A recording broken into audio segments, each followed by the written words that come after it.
di beberapa kota. Mudah-mudahan semua dalam keadaan sehat. Tetap kita semangat karena kita akan sama-sama untuk Grupi No Secret. Wah. Bersama Mas Vicky hari ini kita ditemaninya dan kita ke pojokan dulu untuk bahas berita-berita yang hot ya, yang menjadi highlight kita hari ini. Baik yang datang dari dunia nyata maupun dari dunia maya. Kalau ini dari dunia maya ya, lagi rame juga di Twitter ini tentang Sarah Adisti. Sarah Adisti itu beberapa kali ya menggemparkan, baik entah itu karena apa inner circle, story-nya di inner circle bocor lah gitu ya. Nah kali ini ceritanya lain lagi, ini dari story juga. Jadi waktu itu dia kan lagi ada film baru, promo dong di sebuah radio ya kan. Terus diposting lah di akun Instagram radio tersebut. Kemudian dikomentarin sama Okin, which is Okin itu adalah mantan suaminya Rachel Fenya ya kan. Komentarnya bunyinya gini, ini kan di radio A gitu ya, tapi masih satu grup. Okin komennya gini, ya kenapa nggak di radio B gitu, which is masih satu grup gitu. Soalnya si Okin itu siaran di radio B gitu, maksudnya biar ketemu kali sama Zara ya.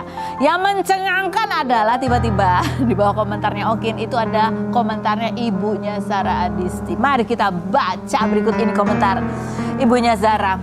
Kecil banget ya. Kasih tahu sama si Suneo katanya, bibir udah gitu, mending dipakai istighfar, terus suruh ngaca. Kalau mau pansos ke mantan istri aja, jangan ganggu anak saya. Udah sepi order, mulai cari gara-gara, kasihan katanya gitu. Wow, dan macam-macam sama ibu-ibu ya, galak banget. Gitu. Kemarin kan juga sempet tuh yang lagi rame ya.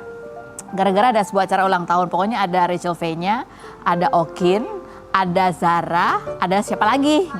Salim gitu ya. Rachel Fenya sama Salim ya kan. Terus si Okin sama Sarah Adisti ya kan. Berempat gitu kayak akur gitulah ya kan. Itu juga abis itu ibunya story, ibunya Zara. Pansos selebgram apa gitu kan. Selebgram kurang terkenal, misalnya pansos gitu. Kita kan menduga-duga ini buat siapa, tapi dengan ini kayaknya sudah firm ya, kayaknya ibunya kesel sama Okin gitu ya. Karena memang pernah sebelum-sebelumnya tuh ada lah instastory juga ya, Okin sama Zara lagi mesra banget gitu maksudnya. Itu kan, kayak gitu ya. Nah yang lagi rame hari ini terakhir ini adalah ini semakin berkembang pada saat Sarah Adisti posting foto di Instagramnya untuk promo premier filmnya. Di bawahnya langsung komentar ya, nggak terima, minta Sarah supaya kasih tahu ibunya. Coba kita baca komentar netizen ya. Komentar netizen ibunya. Kok di Indonesia nggak ada cancel culture ya? Orang yang pernah punya skandal tapi masih bisa tampil, katanya gitu. Lanjut berikutnya. Jarah emaknya ngatain bibir orang, apa nggak lihat kalau bibir anaknya juga. Kita itu ada yang kita blur ya, body shaming soalnya ya kan. Lanjut berikutnya, malo dong kasih tahu jangan suka ngehina orang, anaknya dihina balik nggak terima. Oke lanjut berikutnya, mak lu kenapa dasar malu ini namanya ibu-ibu, aku juga ibu-ibu ya, mungkin aku juga begitu. Kalau kasih tahu lewat anaknya nggak bisa ya, langsung nggak bisa, ya udah media sosial mungkin harus cara gitu ya mungkin ini kalau ya gitu ya gimana ya, kalau ada yang deketin anak itu laki-lakinya itu punya reputasi gitu ya, memang agak gimana ya gitu ya. Oke lah, susah deh ngomongnya. Kalau ibu-ibu yang satu ini gimana? Kita tanya sama Nisha Ahmad. Kita lihat dulu profilnya berikut ini. Kita sudah bersama Nisha Ahmad. Ada beberapa hal yang mau kita tanya. Yang pertama ini kondisi Mama Ami ya. Kemarin kan dapat kabar bahwa Mama Ami ini menjalani operasi besar karena terjadi perlengketan usus gitu ya. Terus gitu sakit perut ke rumah sakit langsung disuruh operasi. Raffi Ahmad sampai cerita sambil nangis. Masa? Oh iya ya, betul gak sih? Nangis beneran apa enggak dia? Ketawa aja. Jadi gimana kondisinya Mama sekarang? Ya jadi alhamdulillah sih sekarang udah recovery, udah pulang. Hari ini tadi baru lepas jahitan. Udah mulai bisa makan normal, makannya pelan-pelan gitu. Emang jadi waktu itu tiba-tiba Mama tuh kesakitan banget. Tiba-tiba aja? Nggak pernah sebelumnya sakit? Nggak pernah, jadi hari ini tuh masih, jadi kayak hari sebelumnya kita masih jalan-jalan biasa normal, tiba-tiba besokannya dari pagi bilang sakit perut, tapi semakin sakit sampai nangis-nangis nggak bisa ditahan. Udah mah ini harus ke rumah sakit. Awalnya nggak mau kan, Mama tuh emang nggak mau gitu kalau dibawa ke rumah sakit kayak gitu-gitu tuh paling nggak mau. Dibawa ke rumah sakit, langsung CT scan apa segala macam. Nah hari pertama dari CT scan-nya masih belum kelihatan apa nih gitu, cuman baru kelihatan kayak oh ini ada peradangan kecil tapi belum harus dioperasi gitu. Tapi udah 2 hari di rumah sakit dikasih anti nyeri juga masih nggak kurang, sampai tengah malam tuh bangun loh nangis muntah apa segala macam. Akhirnya dokternya coba deh CT scan lagi setelah 2 hari. Ternyata dari perbedaan 2 hari tuh udah beda banget. Si ususnya tiba-tiba udah radang udah wah segala macam. Akhirnya langsung udah sore ini sekarang juga harus dioperasi gitu. Jadi operasi itu gede banget khususnya di Iya dok, tadinya tuh pengen cuman laparoskopi doang dokternya yang bilang bolong gitu kecil kan. itu Iya. Tapi ternyata nggak bisa karena udah Menyebar. nempel banget dan radangnya udah kemana-mana. Jadi operasinya akhirnya black, buka total gitu. Kata ususnya dikeluarin, dibersihin, wah segala macam kita ngedenger sampai ya gitu. Kayak anaknya cerita juga kan pasti deg-degan banget. Iya, karena operasinya lama ya dari setengah 8. Operasinya lama dari setengah 8, mama masuk masuk ruangan, keluar tuh jam 1 malam. Oh, tensinya juga cepet naik, ya pastilah ya. Pas abis operasi ya tensinya sempat tinggi gitu. Ini kenapa ya gitu, kok tensinya naik kayak gitu. Dokter bilang kenapa nggak sih penyebabnya bisa ada peradangan dan perlengketan usus tuh? Karena sering diet ya? Enggak. Dulu aku suka gitu, jangan suka diet-diet, nanti ususnya Ya gitu. kayaknya kan mama Suka tuh memang, takut-takutin. iya benar mama tuh kan makannya tuh nggak pernah makan banyak yang sekali makan blek gitu. Makannya tuh cuma icip gitu. Jadi memang mungkin ya akhirnya sih ada yang kayak ngelilit gitu di ususnya kata dokternya tuh, dan itu bikin lengket. Nah itu yang jadi semua makanan nggak bisa lewat, jadi keluar lagi, muntah lagi gitu. Jadi terus habis gitu pantangannya apa sudah operasi? Mama Nggak boleh apa? makan pedas-pedas. Terus makannya kalau bisa yang benar, maksudnya yang betul. Yang teratur gitu, ya, di jam yang teratur iya. gitu ya. Oke, nah berikutnya yang mau kita tanya nih, ini yang kemarin rame fotonya Syahnas. Kan dianggap kok fotonya beda di operasi pasti. Ini kan fotonya yang dia. Coba Iya. ada yang perbandingan. Ini bener kemarin pas aku baca lihat-lihat kan di Instagram gitu kan, ada berita ini ngakak langsung aku kayak pecar, aku kirim ke Nanas, wah gitu, ih gila ya orangnya, kata dia orang cuman foto beda angle doang kata dia gitu. Aku sampai lihat, masa sih gitu, coba lihat di story-nya. Enggak ada di story, bukannya Iya masih sama, iya mungkin karena angle aja satu juga. Terus itu yang ada yang ngebandingin before after kan tuh fotonya. Terus before-nya tuh baru dia lahiran, jadi kayak ini nggak afdol banget before-nya pas lagi baru lahiran yang masih bengep-bengep gitu mukanya. Jadi kenapa? Ini apa karena make up-nya beda atau dia emang Kayaknya kurusan? sih, sekarang dia memang kurusan. Dia sekarang turun berapa kilo ya? Dia bilang 3 apa 4 kilo. Emang kurus tuh dari terakhir aku ketemu. Karena kan dia sekarang udah mulai syuting lagi. Oh, terus mungkin make up-nya beda, nggak pakai eyeliner bawah. Dia nggak pakai eyeliner, nggak pakai bulu mata. Hidung gitu tapi kan. sama ya hidung ya? Hidung sama. Udah mancung kok, ini sekeluarga. Coba kita lihat komentar netizen dulunya apa ya? Kok beda ya? Gitu. Cuman gitu doang, kok beda ya? Ya berikut, kayak bukan Syahnas. Lagi berikutnya, kayak ada yang beda tapi apa ya? Yang berikutnya ada lagi pakai filter ini nggak oplas kayaknya gitu. Ini masih tetap positive thinking ya. Aku juga suka dibilang oplas katanya, padahal aku cuma filler. Ya lagi ini yang rame kalau ini masih dari keluarga Raffi Ahmad nih, keluarga kakak kamu ya, soal Mbak Lala yang sering live TikTok dan dianggap suka minta-minta dikasih stiker dengan memanfaatkan si Cipung, ya kan? Bela diri Mbak Lala klarifikasi soal eksploitasi Rayasa ngemis game TikTok. Gak minta juga sih katanya gitu. Nih kan. Kamu ngikutin juga nggak nih beritanya? Aku enggak, aku baru tadi dikasih tahu. Kayak apa emang Lala kenapa? Aku bilang gitu. Oh, enggak lah ini mah paling ya namanya dia kan masuk ke live. Sebenarnya dari dulu sih buka sebelum maksudnya dari Tapi nggak ada nih. Sebelum dari zaman Rayanza tuh kayak sebelum ada Rayanza tuh emang dia sering live gitu. Tapi kok komentarnya baru sekarang?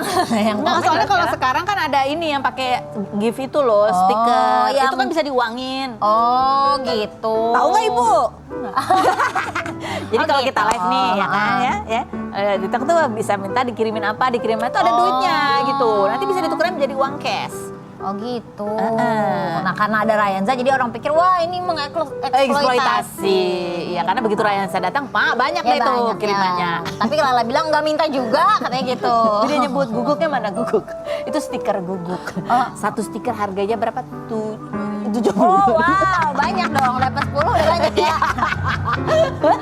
Tapi itu jadi omongan nggak sih di keluarga kamu? Enggak sih. Atau jadi aturan? Nggak boleh lagi ada yang live gitu? Enggak sih, nggak tahu ya, kayaknya sih enggak. Kalau di keluarga kamu boleh nggak Mbak itu Boleh, live? kadang-kadang maksudnya sama Mbak Gigi sama Raffi tuh boleh, asal ya kontennya yang bener aja, misalnya ngapa. Misalnya kalau dia lagi live ada Ryan Zack itu nggak Nggak apa-apa. sih. Kalau kamu nggak sendiri, kamu kalau di rumah tangga kamu gitu boleh nggak? apa-apa. Siapanya? Ya Mbak di Nah rumah. kebetulan di yang di rumahku semuanya gaptek, nggak ada yang main ini sosial media, jadi ya udah. Dia gitu. bilang kasih tahu ibu live TikTok.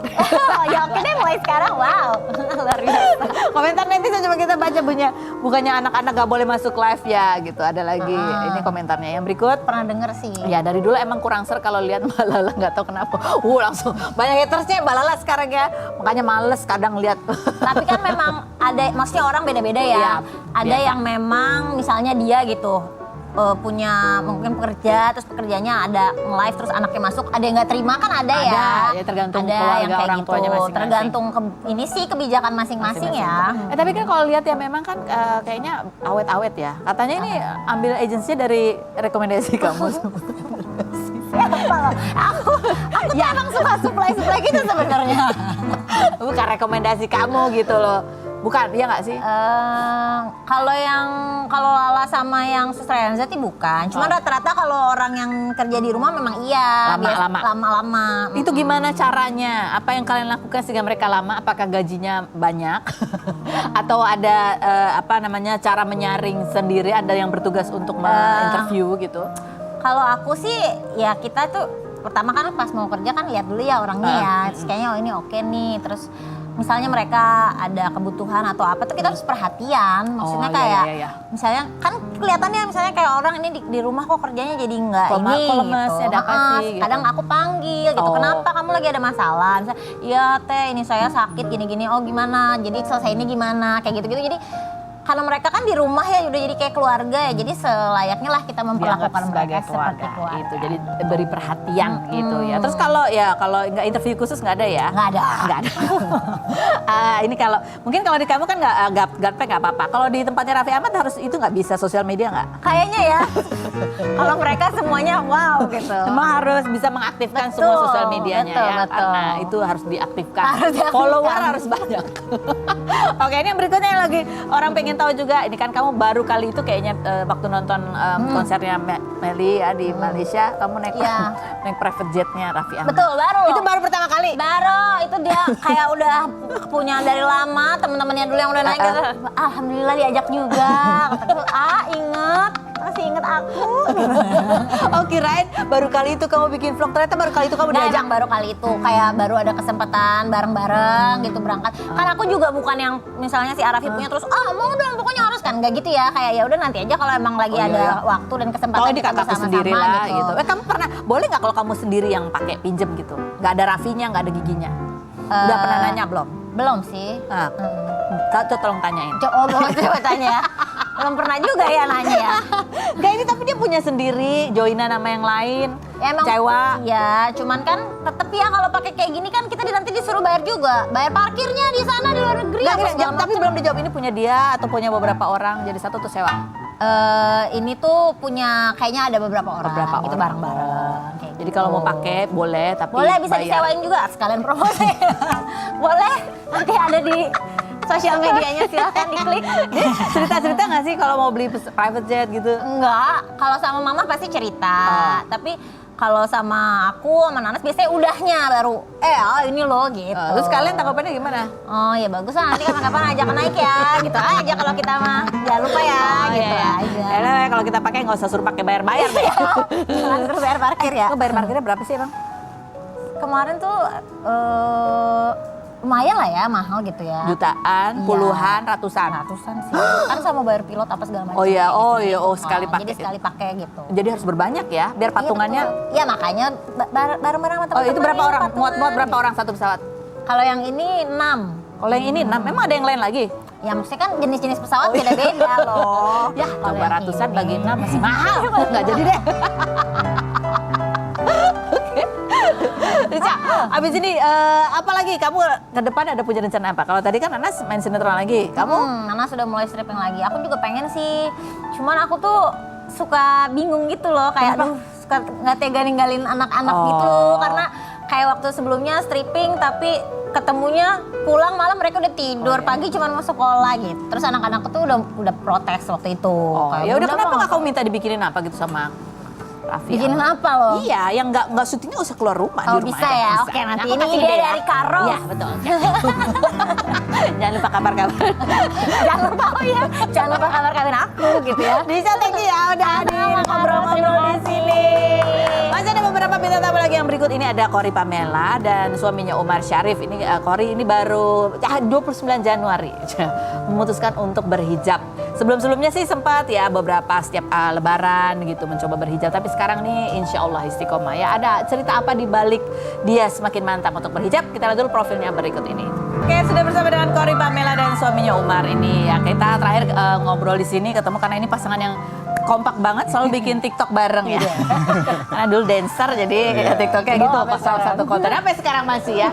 Di kabar terbarunya kita lihat ada postingannya di Masya Allah di tanggalnya 29 Januari gitu ya kan.